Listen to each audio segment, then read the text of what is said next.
जय श्री सदगुरु की जय। बंदी छोड़ सदगुरु श्री कबीर साहब जी, मेरे हृदय मंदिर के आराध्य परम पूज्य सदगुरु श्री मोहन साहब जी, पूजा के योग्य सभी संत समाज, मिशन खंडों मिशन पवित्र पर बंदी बोलिए श्री सदगुरुदेव की जय। सदगुरु श्री कबीर साहब जी का कहना है कि संसार में जहाँ भी देखो, जिधर भी, चारों दिशाओं में, पूरब पश्चिम उत्तर दक्षिण, सबरे भरम छाया हुआ है। कोई चंद्र पे लोटा चढ़ा रहा है, तो कोई सूर्य पे चढ़ा रहा है, तो कोई तुलसी की पूजा कर रहा है, कोई केला की पूजा कर रहा है, कोई बड़ वृक्ष की पूजा कर रहा है, कोई पर्वत पहाड़ों की पूजा कर रहा है। चारों ऐसा ही हो रहा है। कोई ऊपर सात स्वर्ग बताता है, कोई नीचे सात पाताल बताता है। इसी में कोई अष्ट सिद्धि, कोई नौ निधि, कोई 14 विद्याएं, नहीं में साल के सब लटके हो गए। सदगुरु श्री कृष्ण साहब जी पुकार के समझाते हुए कहते हैं कि जब तक पार ज्ञान नहीं होगा तब तक ये भ्रम निकलने वाला नहीं। पार ज्ञान से ही भ्रम निकलेगा और ये तन से भ्रम निकलेगा ही नहीं। तो सदगुरुदेव जी पुकार के समझाते हुए कहते हैं कि भ्रम ही सब जग रहा समाई, भ्रम छोड़े तो नहीं जाए। जब भ्रम पूरा निकल जाता है तभी पारखी कहलाता है, और जब तक भ्रम रहता है तब तक पारखी हो ही नहीं सकता है। भुलाना हो पारख बिन फिर भुलाना, बिना पारख ज्ञान के सारा संसार भूला हुआ। और ऐसे ऐसे जादूगर हैं संसार में कि उनकी जादूगरी को देख करके अच्छे अच्छे की बुद्धि फिर जाती है। और जब वो जादूगर पकड़ने आते हैं तब उस सिर धुंधुन के रोते हैं, अरे हमको तो बहुत अच्छा मालूम पड़ता था, इसकी पोल खुल गई। इसलिए एक से एक इस भारत में आए और चले गए। अनादि काल से संसार में बड़े बड़े जादूगर आए, सब के सब देव महादेव जैसे जादूगर ही थे। महादेव ये नहीं समझना कि वैसे ब्रह्मा जैसे, विष्णु जैसे, कृष्ण जैसे, ये एक से एक जादूगर आए, हनुमान जैसे, ये सब के सब अपना अपना समय पूरा करके चले गए। ये जादूगर ही थे। जो जिनकी जादूगरी में फंस जाता है वो उनको गुरु बना करके उनका शिष्य बन जाता है, और जो जादूगरी को जो पकड़ लेता है वो बच जाता है।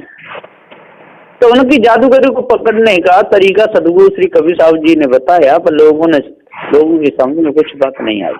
पकड़ने का तरीका यही है कि जादूगरों के न पास जाना चाहिए, न जादूगरी में फंसना चाहिए, न किसी को फंसाना चाहिए। अपने शुद्ध साफ मेहनत की कमाई खाना चाहिए।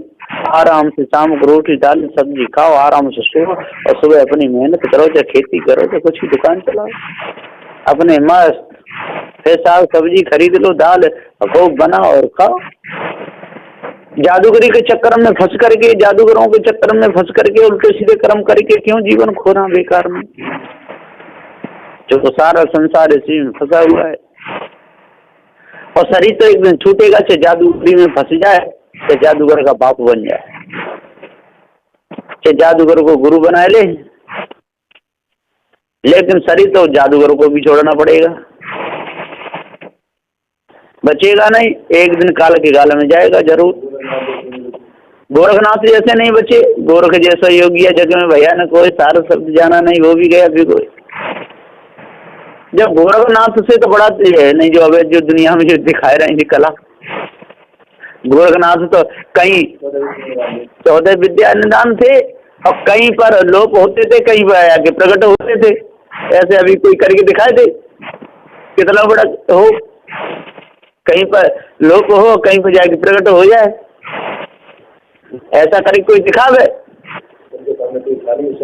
और उनके सामने कोई था भी नहीं, और जाने वो भी होते नहीं होते हुए लिखने वालों ने लिख दी ये बातें सारी, है ना। तो लेख के अनुसार कहते हैं, लेकिन ऐसा ना हुआ है ना होगा, ऐसा कभी नहीं हुआ है ना होगा। सदगुरु श्री कबीर साहब का ये निर्णय है कि यहाँ पर कोई कोई मकान में अंदर लोप हो जाए और जा करके 10, 20, 50 कोस पे जाके एकदम प्रकट हो जाए एक पल में, ऐसा कभी नहीं होता है। तो परशुराम ने सिर काट दिए अपने भाई को मांगे, उनके पिता ने जोड़ दिए, ऐसा नहीं होता है। कटा हुआ सिर नहीं जुड़ता, हाथ तो जुड़ सकता है, पैर जुड़ सकता है, उंगली जुड़ सकती है ना, लेकिन सिर नहीं जुड़ेगा। हाँ वैसे निकात कट गए हो गए, काटे तो होंगे, पिता की आज्ञा का पालन कर दिया होगा तो थोड़े बहुत काट दिए, सिर काट गर्दन काट दी होगी निकाल, फिर मल्लम पट्टी करके सही कर दिए होंगे।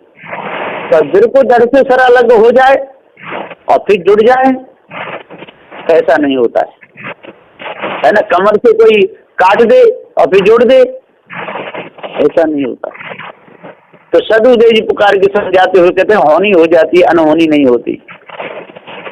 ये अनहोने काम है। तो सिर कटा हुआ जुड़ गया, कि गणेश के सिर पर हाथी का सिर जुड़ गया, ऐसा कभी नहीं होगा, जुड़ता ही नहीं है। आपत्ति हो या न हो, निर्णय तो निर्णय, न्याय है पक्का कि मनुष्य के सिर पे हाथी का सिर नहीं जुड़ सकता है, कभी भी नहीं जुड़ेगा।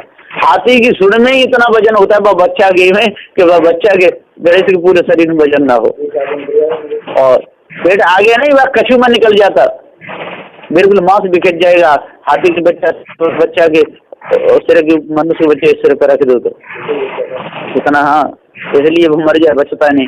हाँ 20-50 साल वैसा होता, 40 साल का मोटा ताजी खूब, और तब इतना बचन को साध ले फिर भी नहीं जुड़ेगा, हाथी का सिर नहीं जुड़ सकता है। और राजा वर्ण का पुत्र था ये गणेश। रानी के जब जन्मा, लंबी नाक थी, लंबे कान थे, हाथ थे, सब देख के डर गए, एक मंजूषा बंद करके दरिया में बहा दिया। और पारस महाराज जी नहा रहे थे, उन्होंने देखा तो उसमें बच्चा निकला, वो बच्चा ले जा करके और महादेव को दे दिया।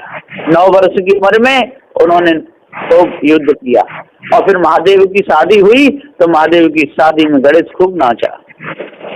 तो सदुदेव जी पुकार के समझाते हुए कहते हैं ये सारी बेकार की बातें हैं, इन बेकार की बातों में लोग मौज लेते रहते हैं और इन्हीं को सत्य मानते हैं, और इसको सनातन धर्म कहते हैं। अब देखो क्या नाम रखा, जितने पत्रों को पूज ले, इतने उनकी शुद्धि गप लगाए ले, जितने माला भेद को सनातन धर्म। अरे ये सनातन धर्म नहीं है, सनातन तो चेतन जीव है, अनादिकाल से ये भूलन फंसा आ रहा है। आज जो अपने आप को जान ले, उस बीमारी से बचाए ले, तब समझ लो को सनातन धर्म उसका है पक्का। कभी साहब ने सनातन धर्म चलाया और लोगों ने नाम लिया सनातन, सनातन केवल, और सनातन धर्म से दूसरी कभी साहब का है, पार ज्ञान ही सनातन है।